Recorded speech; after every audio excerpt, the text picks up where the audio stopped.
بسم اللہ الرحمن الرحیم الحمد للہ رب العالمین الرحمن الرحیم والصلاة والسلام علی سید الانبیاء والمرسلین امام المتقین خاتم النبیین سیدنا و مولانا محمد وعلی آلہ و اصحابہ اجمعین۔ کچھ عرصہ پہلے ہم نے جمعے کی گفتگو پہ صفائی ستھرائی اور ترتیب کے حوالے سے بات کی تھی، مگر وہ بات جو ہے وہ بنیادی طور پہ انفرادی سطح پر تھی۔ اس میں دو تین باتیں ہم نے جو عرض کی تھیں اور اس میں احادیث مبارکہ بھی پیش کی تھیں کہ حضور اکرم صلی اللہ علیہ وسلم کو صفائی ستھرائی ترتیب یہ باتیں بہت زیادہ پسند، اور ظاہر ہے کہ جو نبی کریم صلی اللہ علیہ وسلم کو پسند ہے وہ عین دین ہے۔ ہمارا دین صاف رہنے کو، جہاں رہتے ہیں اس جگہ کو صاف رکھنے کو اور صفائی کی آگے تربیت اور تعلیم اس کو پسند کرتا ہے۔ اسی لیے آپ نے وہ حدیث سن رکھی ہے کہ صفائی نصف ایمان ہے۔ یہ حدیث بالکل معتبر حدیث ہے اور اس کے صحیح اور درست ہونے میں کوئی شبہ نہیں ہے۔ ہم نے انفرادی سطح پر نہ صرف صفائی اور ستھرائی کی بات کی تھی بلکہ ہم نے ترتیب اور بے ترتیبی کی بات بھی کی تھی۔ صفائی کے حوالے سے بھی ایک حدیث پیش کی تھی کہ جب حضور اکرم صلی اللہ علیہ وسلم نے ایک شخص کو دیکھا جس کے کپڑے بہت میلے تھے، آپ نے ناگواری کا اظہار کیا۔ اور ترتیب کے حوالے سے بھی ہم نے عرض کیا تھا کہ ایک شخص کو آپ نے دیکھا کہ جس کی سر کے بال بے ترتیب تھے، بکھرے ہوئے تھے، اور داڑھی کے بال جو ہے وہ بے ترتیب تھے اور بکھرے ہوئے تھے۔ آپ نے شدید ناگواری کا اظہار کیا، اور ایک حدیث میں تو یہاں تک الفاظ آئے کہ آپ نے کہا کہ کیا یہ شیطان ہے؟ یعنی داڑھی بے ترتیب تھی، بال بکھرے ہوئے تھے، اور حضرت اکرم صلی اللہ علیہ وسلم نے اشارہ کر کے پہلے تو اس کو ٹھیک کروایا۔ ایک حدیث میں تو یہ آتا ہے، اور دوسری حدیث میں یہ آتا ہے کہ آپ نے بعد میں پھر یہ بھی فرمایا، مفہوم عرض کر رہے ہیں کہ کیا یہ انسان ہے یا یہ شیطان ہے؟ یعنی بے ترتیبی بھی دین میں شدید ناگواری ہے۔ ہم پہ، آپ پہ، بطور والدین، بطور بڑے بھائی یا بہن، یہ بھی عین فرض ہے کہ ہم اپنے سے چھوٹوں کو تلقین کریں، ان کی تربیت اس طرح سے کریں کہ وہ نہ صرف یہ کہ خود کو صاف رکھیں بلکہ اپنے کمروں کو، اپنے بستروں کو، اپنی میز کرسی کو، جہاں رہتے ہیں، جہاں اٹھتے بیٹھتے ہیں، سب کو انتہائی صاف ستھرا رکھیں اور ترتیب کا بھی خیال رکھیں۔ بے ترتیبی بھی قابل قبول نہیں ہے ہمارے دین کے اندر۔ اب وہ علیحدہ بات ہے کہ آج کل جو رواج ہو گئے ہیں اسکول، کالج، یونیورسٹی کے اندر، جو ہمارے بچے اور بچیوں کے لباس ہیں، استغفر اللہ، نہ صرف یہ کہ وہ میلے ہیں بلکہ ان کے بے ترتیبی بھی ہے۔ اور آج کل تو آپ سب جانتے ہیں کہ وہ جو جینز کی پتلون ہوتی ہے وہ جتنی کٹی ہوئی ہو اتنی زیادہ ہی پسند کی جاتی ہے، استغفر اللہ۔ اور ہمارے یہ بچے بچیاں جو ہیں یہ نہیں سمجھ رہے کہ نادانستگی میں نبی کریم صلی اللہ علیہ وسلم کے فرمان کے خلاف جا رہے ہیں۔ یہ تو ہے انفرادی بات۔ اب آتے ہیں اجتماعی طور پر۔ دیکھیں، معاشرہ جو ہے ہم آپ سب سمجھتے ہیں اس بات کو کہ افراد سے بنتا ہے۔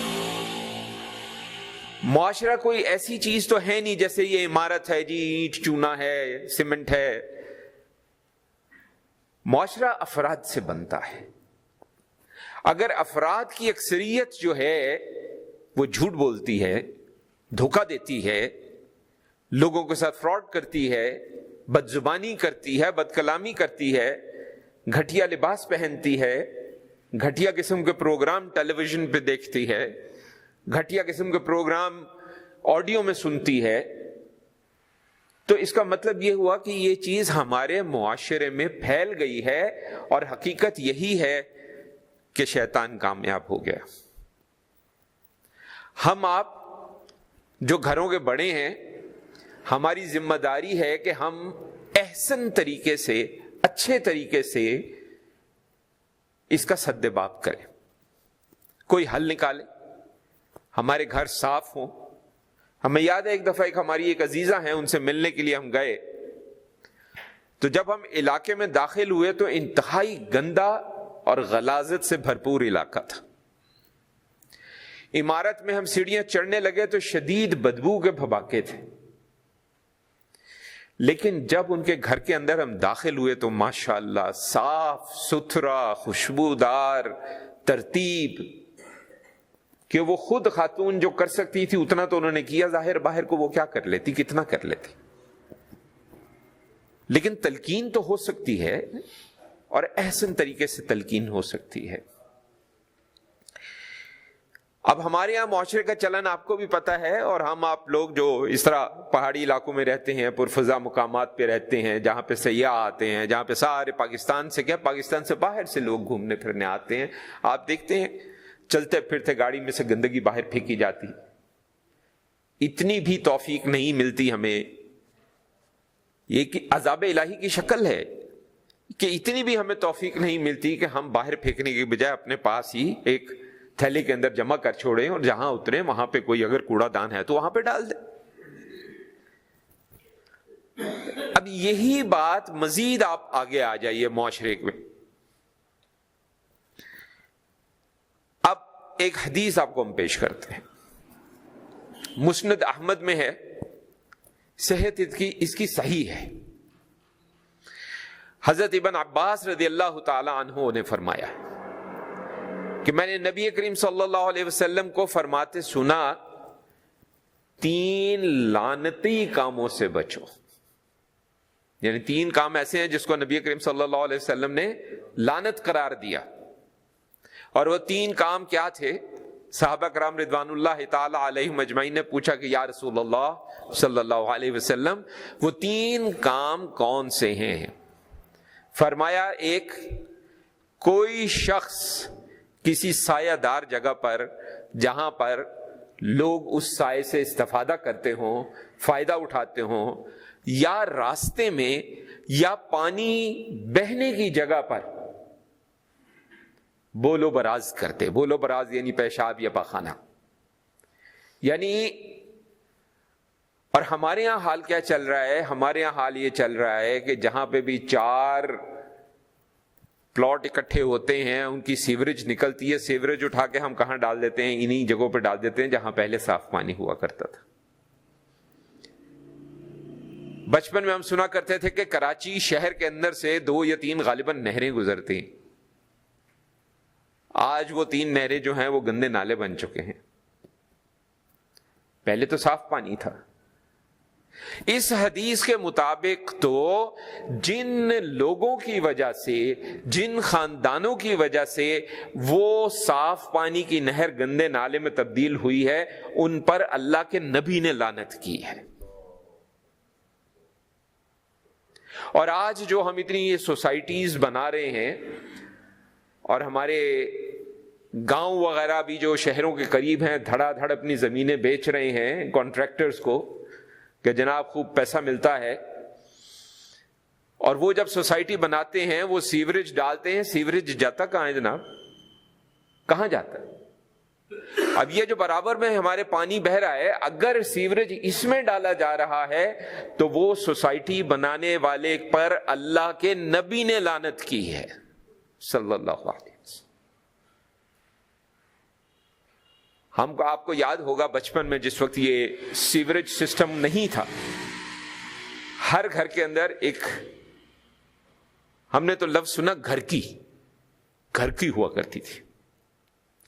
گڑھے کھودے جاتے تھے، 3 سطحیں ہوتی تھیں اس کی، سارے گھر کی غلاظت اس میں جاتی تھی، اوپر سے وہ بند ہوتا تھا، اور اس کے اندر پہلا جو ہے اس کا سطح تھی پہلی وہ بھرتی تھی، پھر وہ وہاں سے اگلے میں جاتا تھا، پھر وہ بھرتی تھی تو وہ اگلے میں جاتا تھا، اور یہ 3 درجوں کی گھر کی کئی سال تک جو ہے وہ نہیں بھرتی تھی، کیونکہ ہر گھر میں تھی، اور اس کا جو پانی ہے وہ ظاہر ہے کہ زمین نیچے سے کچی ہے، وہ پانی زمین کے اندر چلا جاتا تھا، اور 3 4 5 زیادہ بڑی ہے تو 10 سال کے بعد کہیں ایک دفعہ کھول کے اس کی صفائی کی جاتی تھی۔ ہم سمجھتے ہیں کہ ہم نے ترقی نہیں کی، ہم انسانیت کی گود سے اٹھے ہیں اور شیطان کی گود میں جا کے بیٹھ گئے ہیں۔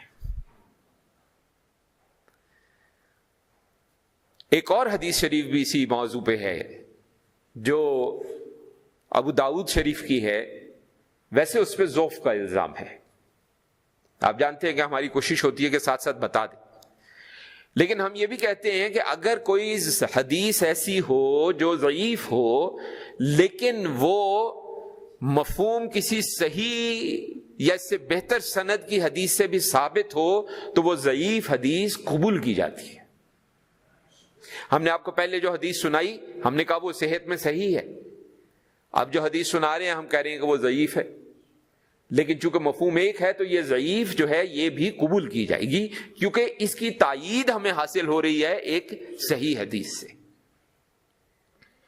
معاذ بن جبل رضی اللہ تعالی عنہ، ان کا بھی بیان ایسا ہی ہے کہ رسول اللہ صلی اللہ علیہ وسلم نے فرمایا لعنت کے 3 کاموں سے بچو، اور یہ لعنت کے 3 کام کیا ہیں؟ پھر وہی پانی کے گھاٹ پر بولو براز، راستے میں یا سائے کی جگہ پر۔ بلکہ یہاں پہ ایک اور حدیث آپ کو ہم پیش کریں، یہ حدیث ہم پہلے بھی 2 بار یا غالباً 3 بار بتا چکے ہیں، اس کے تو الفاظ یہاں تک ہیں کہ راستہ روکنا بھی جو ہے وہ منع ہے۔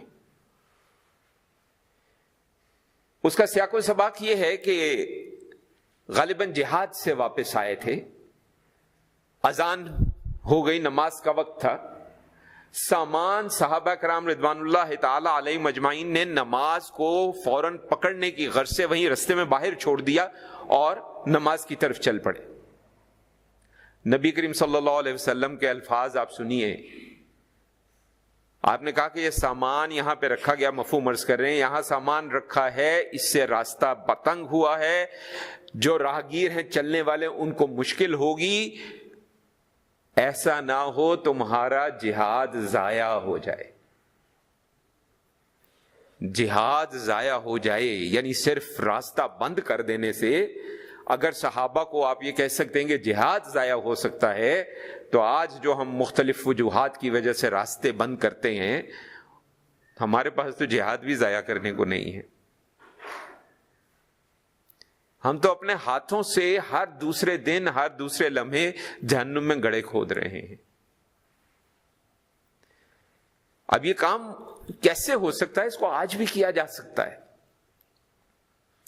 چونکہ معاشرہ جو ہے وہ افراد سے بنا ہے، ملک جو ہے وہ افراد سے بنا ہے، جس کو وطن آپ کہتے ہیں وہ افراد سے بنا ہے، کیونکہ اسلام جو ہے وہ آپ بھی جانتے ہیں کہ قومیت کے اس تصور کو تسلیم نہیں کرتا۔ اسلام کے نزدیک قومیت کا تعلق جو ہے وہ دین اور مذہب کے ساتھ ہے۔ تمام مسلمان ایک قوم ہے، چاہے وہ دنیا کے اس کونے میں ہے یا دنیا کے کسی دوسرے کونے میں ہے، اور آج ظاہر ہے کہ وہ مختلف مملکتیں موجود ہیں، مختلف ملک موجود ہیں، اور قومیت کا تصور یہی ہو گیا ہے کہ یا آپ پاکستانی ہیں اور آپ جناب مصری ہیں، چاہے دونوں مسلمان ہوں۔ اگر اس حوالے سے بھی دیکھا جائے تو آپ میں سے اکثر یہ جانتی ہے کہ ہم یونیورسٹی میں پڑھاتے ہیں تو کئی بار بچے آج بھی بات کرتے ہیں۔ ابھی کوئی تقریباً 2 یا 2.5 ماہ پہلے کی بات ہے کہ کلاس کے اندر ایک بچے نے کہہ دیا جناب پاکستان نے کیا دیا ہمیں، استغفر اللہ۔ وہ پھر ہم نے ان کے ساتھ صاحب سادے کے ساتھ جو کی پھر وہ کی کہ بھئی پاکستان ہے کیا؟ پہلے تو بتاؤ. آپ اور میں پاکستان ہیں، ہم سب پاکستان ہیں. پاکستان کوئی اینٹ گارے کی چیز تو ہے نہیں کہ آپ کہیں کہ جناب یہ ایک چوکٹا ہے، یہ پاکستان ہے جی، اس میں کیا ہے. اگر آپ کہتے ہیں پاکستان میں کیا ہے تو اس کا مطلب ہے ہم گندے ہیں، ہمارے ذہنوں میں فتور ہے، ہماری نیتوں میں کھوٹ ہے. پاکستان کا اس میں کیا قصور ہے؟ ہم پاکستانیوں کا قصور ہے. ہم پاکستانی جو بچپن سے اسکول میں پڑھتے آ رہے ہیں صفائی نصف ایمان ہے، اگر وہ بچپن میں بھی اور لڑکپن میں بھی اور بڑھاپے میں بھی جوانی میں بھی اگر ہم انفرادی سطح پر اور اپنی حد تک اپنے ارد گرد کے ماحول میں صفائی کا خیال نہیں رکھ سکتے تو ہمیں کس نے حق دیا ہے کہ ہم کہیں کہ پاکستان میں کیا ہے؟ یا ہم کہیں جی اس معاشرے میں تو یہ ہو رہا ہے، اس معاشرے میں تو وہ ہو رہا ہے. کیوں ہو رہا ہے؟ کیونکہ ہم ایسے ہیں. امام حسن بصری رحمت اللہ علیہ محدث بھی ہیں، آپ کا ایک قول ہے انما اعمالکم اعمالکم. مفہوم یہ بنتا ہے کہ جیسے تمہارے اعمال ہوں گے ویسے تمہارے اوپر حکمران ہوں گے. اگر ہم یہ چاہتے ہیں، کسی نے ایک بڑی عجیب سی بات کی، بات تو بڑی ذرا معیوب سی ہے لیکن مفہوم کے مناسبت سے اگر دیکھیں تو بات بڑی زبردست ہے. پوسٹ آئی مجھے، اس میں لکھا ہوا تھا کہ زندگی ہم فرعون کی عیاشیوں والی چاہتے ہیں لیکن موت ہم موسیٰ کی چاہتے ہیں. موسیٰ علیہ السلام دعا مانگتے ہیں یا اللہ آخر وقت میں کلمہ نصیب کرا دیں، لیکن اس کلمے کو نصیب کرانا اس کے لیے ہماری کوئی محنت ہے، کوئی کوشش ہے یا نہیں ہے، یہ بھی ذرا غور کرنے کی ضرورت ہے. جلال الدین رومی رحمت اللہ علیہ کی مثنوی بڑی مشہور ہے، اہل تصوف کے ہاں تو بہت بڑی اس کو چیز مانا جاتا ہے. اس کے اندر انہوں نے ایک قصہ سنایا کہ ایک شخص نے طوطے کو پالا ہوا تھا اور طوطے کو جب وہ پالا تو اس طرح پالا کہ اس کو کلمہ سکھایا کہ جب بھی کوئی بات ہوتی تھی تو وہ آگے سے کلمہ پڑھتا تھا، لا الہ الا اللہ محمد الرسول اللہ صلی اللہ علیہ وسلم. اور پھر ایک دن ایسا ہوا کہ اس کا پنجرا کھلا رہ گیا اگر ہمیں صحیح یاد ہے تو، اور کوئی بلی آ گئی. تو جیسے اس طوطے نے بلی کو دیکھا تو وہ کلمہ بھول گیا اور ٹیں ٹیں کرنے لگ گیا. تو مولانا کہتے ہیں کہ مالک کی نظر پڑی تو مالک دھاڑے مار کے رونے لگ گئے. کسی نے گھر میں پوچھا بھائی تم کیوں روتے ہو؟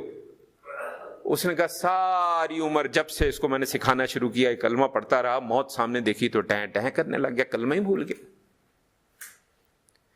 ہمیں اس چیز سے ڈرنا چاہیے.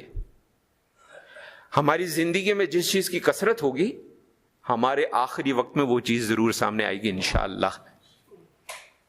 آپ اللہ کے نام کو پکڑ لیں، انشاءاللہ انشاءاللہ عقیدہ رکھیں، ایمان رکھیں کہ اللہ تعالیٰ آپ کو کلمہ نصیب کر دے گا آخری وقت میں.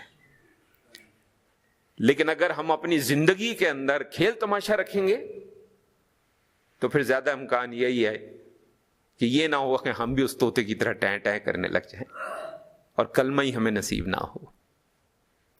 اور دین نے کوئی بہت زیادہ، دین بہت آسان ہے، دین میں کوئی سختی نہیں ہے. اور قرآن نے کہہ دیا آپ کو، حدیث نے کہہ دیا آپ کو، دین میں کوئی سختی نہیں ہے، دین بہت آسان ہے. مانگا کیا ہے؟ فرائض و واجبات کا خیال رکھیں، مخلوق کا خیال رکھیں، اپنے جو حواس ہیں ان پہ نظر رکھیں، بس. دین تو یہ بھی نہیں کہہ رہا کہ آپ، ظاہر ہے کہ اگر زیادہ عبادت کرتے ہیں تو بہت اچھی بات ہے، اس میں کوئی شک نہیں ہے، نامہ اعمال ہمارا بھرے گا، لیکن دین نے اس کو بھی فرض میں نہیں رکھا. کیونکہ بہت سے لوگ ایسے ہوتے ہیں جو دنیا کما رہے ہیں اور وہ عین عبادت ہوتی ہے. اور کس طریقے سے؟ مثال کے طور پہ ہم کہتے ہیں جی ایک شخص ہے کسی ہوٹل پہ کام کرتا ہے، سالن پکاتا ہے. اب وہ وضو کر کے سالن پکانا شروع کرتا ہے، چمچ ہلاتا ہے، ساتھ ساتھ درود شریف پڑھتا جاتا ہے، سبزی کاٹتا ہے، ساتھ ساتھ درود شریف پڑھتا جاتا ہے. یا کلمہ پڑھتا جاتا ہے، یا سبحان اللہ کہتا رہتا ہے، یا الحمدللہ کہتا رہتا ہے، یا اللہ اکبر کہتا رہتا ہے. تو وہ جو دنیا کما رہا ہے وہ تو اس میں بھی دین کما رہا ہے، آخرت کما رہا ہے. اور ہمارے دین کا سارا کمال یہی ہے کہ ہماری زندگی کا ایک ایک لمحہ عبادت بن سکتا ہے. ایک آخری بات آپ کو مزید اس کو سمجھانے کے لیے عرض کر دیں. احادیث مبارکہ سے ہمیں ایسے پتہ چلتا ہے کہ اگر ہم عشاء کی نماز، اول تو ہم مردوں کو ساری نمازیں باجماعت پوری کوشش کرنی چاہیے. چلیں کسی وجہ سے اگر نہیں ہو پاتی اور آپ گھر میں پڑھتے ہیں تو گھر میں دیکھ لیں کہ اگر جماعت ہو سکتی ہے، جماعت 2 بندوں سے بھی ہو جاتی ہے. اگر آپ کا بالغ بیٹا ہے، آپ امام بن جائے، وہ آپ کے پیچھے کھڑا ہو جائے، جماعت ہو جائے گی. اس کا طریقہ کار ہے، آپ کو پتا ہے کہ بالکل پیچھے نہیں کھڑے ہونا، ایک سائڈ پہ تھوڑا سا 2 قدم پیچھے کھڑے ہونا، اس کا طریقہ ہے. اور اگر گھر میں جماعت کر رہے ہو تو کیوں نہ اپنے گھر کی خواتین کی بھی صف بنا دیں، کیا حرج ہے؟ محرمات کے ساتھ تو پڑھی جا سکتی ہے نماز، ایسی کوئی بات نہیں. اس کا بھی پھر ایک طریقہ ہے. انشاءاللہ آپ کی دعا سے اور اللہ کے اذن و توفیق سے اس کے چھوٹا سا ایک چارٹ ہم بنانے جا رہے ہیں کہ اگر اس طرح سے کبھی اگر جماعت کرانی ہو تو کیسے جماعت ہوگی، اور ایک چارٹ ہم بنانے جا رہے ہیں کہ اگر نماز کے بیچ میں ملیں تو کیسے پڑھنی ہے نماز. آپ دوسری رکعت میں ملیں تو کیسے پڑھنی ہے، تیسری میں، چوتھے میں، اس طرح وہ 2 چارٹ ہم بنا رہے ہیں انشاءاللہ. بس دعا کیجئے گا کہ اللہ تعالیٰ جو ہے وہ اذن و توفیق دے کے ہم اسے مکمل کر سکیں تو جماعت ہو جائے. اگر عشاء کی نماز با جماعت ادا کر دی جائے اور اس کے بعد باوضو رہتے ہوئے بستر پر انسان چلا جائے اور اللہ کا نام لیتا ہوا سو جائے تو یہ ایسے ہے جیسے اس نے آدھی رات تک عبادت کی. اور جب صبح اٹھے، ظاہر ہے نیند سے، پوری نیند سے وضو تو ختم ہو گیا، شرعی معاملہ تو یہی ہے. صبح اٹھے پھر وضو کرے اور ذکر کرتا ہوا مصلی پہ آئے اور با جماعت نماز فجر کی ادا کرے تو ایسے ہی ہے جیسے آدھی رات سے صبح تک اس نے عبادت کی ہے. یہ حدیث سے ثابت ہے یہ بات. تو ہمارے پاس تو قربان جائیے ذات باری تعالیٰ پہ بھی اور ذات مصطفیٰ صلی اللہ علیہ وسلم پہ بھی کہ ہمارے لیے تو ساری زمین مسجد ہے، ہر لمحہ عبادت ہے. لیکن اس بات کو ہم سمجھ لیں، یہ ضروری ہے. صرف باوضو سونے کی اتنی برکت ہے کہ بیان سے باہر. تو اللہ تعالی ہمیں اذن و توفیق بخشے کہ ہم کم از کم جو آدھا ایمان ہے، صفائی نصف ایمان ہے، کم از کم جو آدھا ایمان ہے اس پہ تو ذرا زور کی توجہ ہو جائے، کوشش ہو جائے، خود بھی کریں، بچوں کو بھی احسن طریقے سے، کیونکہ قرآن مجید ہمیں یہی رہنمائی دیتا ہے کہ جو تربیت کرنی ہے، جو تبلیغ کرنی ہے وہ احسن طریقے سے کرنی ہے. اس طرح نہیں کرنی کہ اگلا ضد میں آ جائے اور ضد میں آ کے جو آدھا اچھا کرتا تھا وہ بھی چھوڑ دے. تو ہمیں کم از کم کوشش کا عہد اپنے دلوں میں ضرور کرنا چاہیے کہ ہم کوشش آج سے ضرور کریں گے کہ اگر گھر پہ بھی نماز پڑھ رہے ہیں تو جماعت کا اہتمام کر لیں. اور صفائی گھر میں بھی ہو، اور صفائی میں ہم نے کہا خالی صفائی نہیں ہے، ترتیب بھی ہے. ترتیب، کیونکہ نبی کریم صلی اللہ علیہ وسلم نے بکھرے بالوں والے کو کہا تھا کہ یہ شیطان ہے کیا. ان چند باتوں کا خیال رکھنا ہے اگر تو یہ کوئی اتنا مشکل سودا نہیں ہے، کیونکہ اس کا انعام بہت بڑا ہے. قبر میں بھی بہت بڑا انعام ہے، یوم آخرت میں بھی بڑا ایمان ہے، حساب کتاب کے بعد بھی بڑا ایمان اس کا انعام ہے. اللہ تعالی ہم سب کو اس قابل کرے کہ ہم ہر سطح پر اللہ کے انعامات ہمیں حاصل ہوں، اور آگے اپنے بچوں کو بھی اہل خانہ کو بھی، دوست احباب کو بھی ہم احسن طریقے سے رہنمائی کر سکیں اور ان کو بھی اس راستے پہ چلا سکیں، اور ان کے ذہن میں بھی بات بٹھا سکیں کہ ہمارے دین نے ہمارا ہر لمحہ عبادت میں بدل دیا ہے، صرف طریقہ آنا چاہیے، بس خلوص نیت۔ وصلی اللہ علی خیر خلقہ سیدنا و مولانا محمد وعلی آلہ و اصحابہ اجمعین برحمتک یا ارحم الراحمین۔